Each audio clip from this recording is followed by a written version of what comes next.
अस्सलाम वालेकुम नाज़रीन, मेरा नाम अली हैदर है। आपका शुक्रगुजार हूँ कि आपने मेरी वीडियो देखने के लिए वक्त निकाला। दोस्तों, मैंने आपको कल बताया था ईरान ने बाकायदा तौर पे ऐलान जंग कर दिया है, तबले जंग बच चुका है।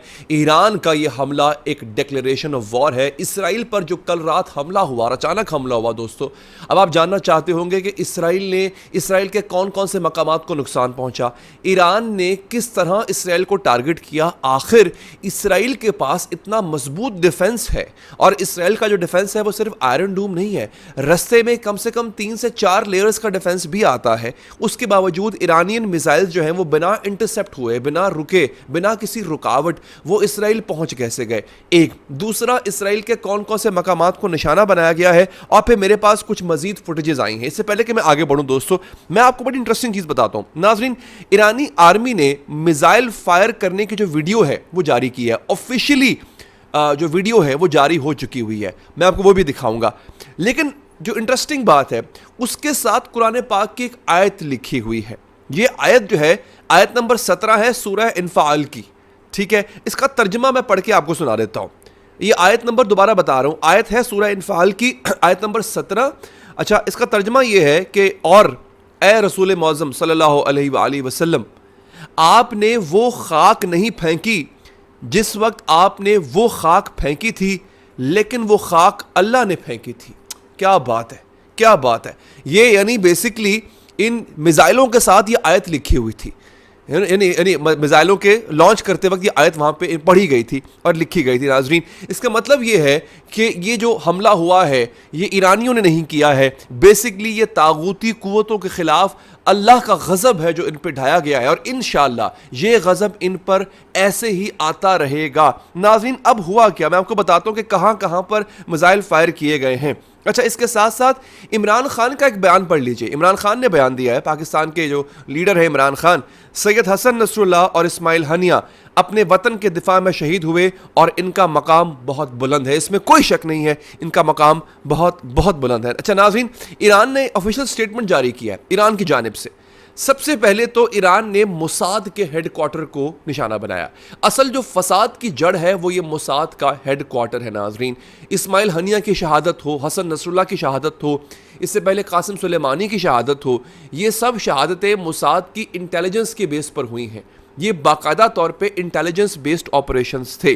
तो मोसाद के हेडक्वार्टर को निशाना बनाया गया। आपको पता है लबनान में हिजबुल्लाह के हेडक्वार्टर को, जो बैरूत में वाक़या था, उसको निशाना बनाया गया। तो लिहाजा यहाँ पर इन्होंने मोसाद के हेडक्वार्टर को निशाना बना के बदला चुकाया। दूसरा, अच्छा, नेवाटम एयरबेस, ये बहुत इंपॉर्टेंट एयरबेस है, तेल अवीव की ये एयरबेस है। नाजरीन, फिर है अल्लाह भला करे आपका नेटज़ोरम माहौर। ये 2 एयरबेसेस हैं जिनको निशाना बनाया गया।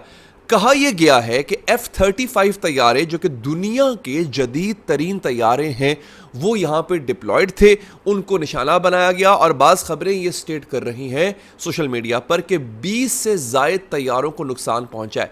20 से ज़ायद तैयारों को नुकसान पहुंचने का मतलब बहुत बड़ा है। नाज़रीन, ये बहुत बड़ा नुकसान है जो कि इन तैयारों को पहुंचा है। अच्छा, इसके साथ साथ अब मैं आपको कुछ और चीज़ें बताता हूँ। बाकायदा तौर पे ये खबर जो है वो सर्कुलेट कर रही है कि ईरानी सुप्रीम लीडर आयतुल्लाह खामनाई वो नमाज जुम्मा के इज्तिमा से खिताब करेंगे। जो अब जुम्मा आ रहा है उससे वो खिताब करेंगे। ये बहुत बहुत कमाल की एक डेवलपमेंट हो चुकी है। अच्छा, अब सवाल ये है कि ईरान ने तो हमला कर दिया, तो क्या ईरान इस बात के लिए तैयार है कि इसराइल और अमेरिका जब पलट कर जवाब देंगे तो फिर क्या होगा? मैंने आपको आगाज़ में एक चीज़ बताई थी नाज़रीन, मैंने आपसे ये कहा था कि रस्ते में कम से कम, अगर मैं आपको अभी अभी बैठे बैठे गूगल करूं और आपको बताऊं कि इसराइल और ईरान का जो आपस का एक डिस्टेंस है वो कितना है, तो आप हैरान हो जाएंगे कि इस डिस्टेंस पे इतनी जल्दी मार करने वाले मिसाइल्स आखिर ईरान के पास आए कैसे। अच्छा, तो दोस्तों, ईरान और इसराइल का जो डिस्टेंस है, आपस का फासला, वो है 2327 2327 किलोमीटर्स का ये फासला है। नाजरीन, क्या इतनी जल्दी कोई मिसाइल पहुंच सकता है? और रास्ते में इंटरसेप्शन भी है। इंटरसेप्शन कैसी है दोस्तों?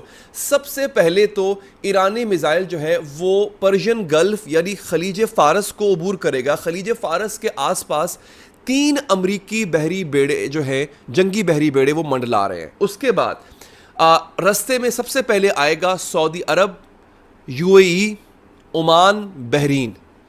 ओमान, बहरीन, यूएई और सऊदी अरब में अमेरिकन नेवल बेस भी है जहां मिसाइल नस्ब है, अमेरिकन एयर बेस भी है, अमेरिकन फौजी बेस भी है। अब ये भी इंटरसेप्ट कर सकते थे, ईरानी मिसाइलों को ये भी गिरा सकते थे रास्ते में। फिर जनाब अगर और आगे चले जाएं आप, तो फिर आता है उर्दन, बल्कि शाम भी आता है, शाम में भी अमेरिकन एक आधी बेस मौजूद है। अच्छा, फिर रस्से में आता है उर्दन। बिल्कुल इसराइल को अगर आपने क्रॉस करना है, इसराइल तक पहुंचना है, तो आपको उर्दन की फजा से गुजरना पड़ेगा। उर्दन में अमेरिकन बेस बहुत बड़ी बेसिस मौजूद है, उर्दन भी नहीं रोक सका। फिर आता है पेट्रियट मिसाइल सिस्टम, अमेरिका का पेट्रियट मिसाइल सिस्टम, वो नहीं रोक सका। फिर आता है इसराइल का आयरन डूम सिस्टम भी नहीं रोक सका। तो आखिर ईरान ने किया क्या ऐसा? दोस्तों, ईरान के पास वही मिसाइल हैं जो उन्होंने आज से चंद हफ्तों पहले यमनियों को दिए थे। और अगर आप मेरे वीलॉग्स फॉलो करते हो तो मैंने बताया था, और यह खबर पूरे मीडिया पे चली थी, कि यमनियों ने 2000 किलोमीटर के फासले से इसराइल पर मिसाइल फेंका है, जो कि 12 मिनट में पहुंचा है।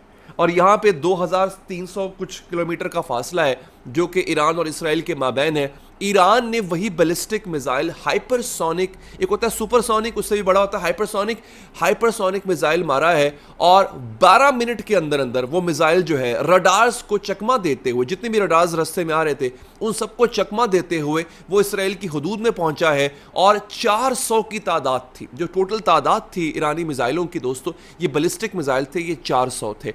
12 मिनट के अंदर तकरीबन 2500 किलोमीटर का फासला तय करना, ये बहुत बड़ा कारनामा था जो ईरानियों ने अंजाम दिया है। अब आखिर में आपको ये बता दूं दोस्तों, आज से चंद महीने पहले मैंने अपनी व्लॉग्स में ही बताया था, खबर दी थी कि इसराइल से के मुमकिन हमले से बचने के लिए ईरान ने रशिया से दुनिया का बेहतरीन एयर डिफेंस सिस्टम जो कि S-400 है वो हासिल कर लिया था। मैंने आपसे कहा था इस्माइल हनिया की शहादत के बाद ईरान तैयारी कर रहा है। सबसे पहले वो तैयारी करेगा अपने आप को सेव करने की, क्योंकि ईरान के इस हमले के बाद अब इसराइल पलटकर जवाब देगा।